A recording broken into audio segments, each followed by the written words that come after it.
Hello baby dear, this is Sinist, and in this video I will be covering the beginning of Soulframe, the starter packs and factions, and tips to help get you started. Soulframe is a new game by Digital Extremes, who has been working on Warframe for 12 years now. Like Warframe, this will be an online co-op game with live service and free to play. Soulframe is an open world fantasy, sword and sorcery action RPG game similar to Elden Ring and Breath of the Wild. Soulframe is currently in closed alpha, which means you need a key in order to play it, and in its early stages of development, which include a rough outline of the gameplay loop, a handful of bugs, and constant updates to major game mechanics. If you are lucky enough to get a key, please use the Soulframe Preludes Discord and Soulframe forums to give constructive criticism and tell us your ideas on new features and concepts.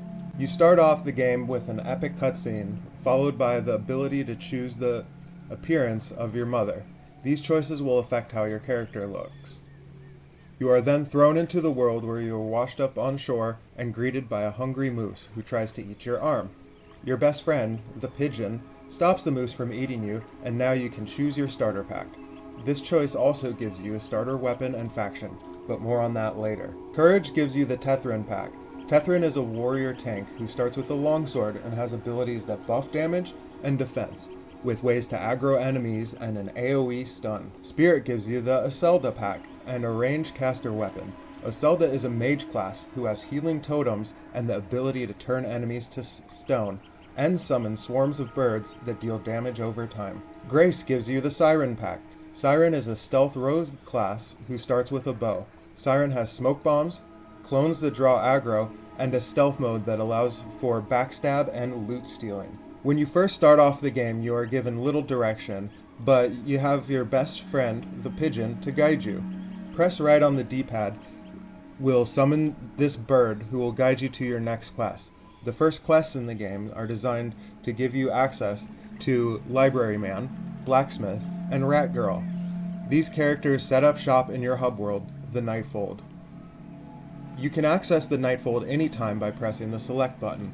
Be sure to pause and go into options and check out the controls because keyboards and controllers are different.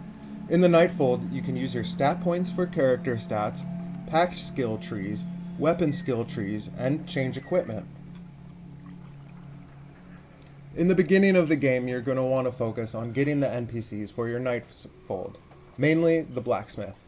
I'm not going to spoil these quests in this video, just know that, like other Souls-likes, this game does not hold your hand, and the journey is exploration. Your map in the pause menu screen is going to be covered with vape smoke in the beginning. If you find world trees and remove the spears, you will uncover different parts of the map. The further you get from the starting area, though, enemies will get tougher, and the more rough and empty the game gets. We just got full access to the map recently, before we were walled into the starting area.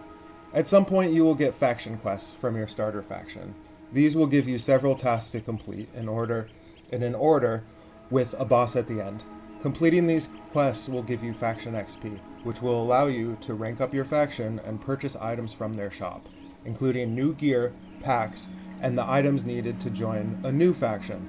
This means you can eventually get all 3 starter packs. Littered throughout the world, the overworld, and randomly generated dungeons are treasure chests. These chests can contain fragments of armor and weapons. Once you collect enough fragments of an item, you will then have to a complete blueprint to craft the item with the blacksmith.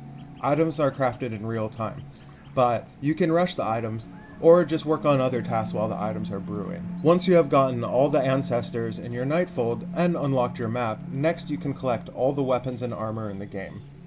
Unlock the lore and histories of locations to get permanent buffs called motes. Check out my video on motes and locations. And unlock all the packs by ranking up each faction. Currently there is a lot to do in this game, and it will take you quite a while to complete it all. But the game has been receiving major updates every month and constant hot fixes. Soulframe is an ever-growing Souls-like by Digital Extremes. We can bet that it will have similarities with Warframe, which means regular updates, constantly expanding game modes and story, incredible community, and dev support. some of the most creative and jaw-dropping gameplay, and be 100% free to play. If you aren't familiar with Warframe's monetization system, I suggest you look into it because it is hands down the most balanced and fair way to make a free-to-play game that actually respects your time and effort. I'm Sinist, and I will be covering all things Soulframe.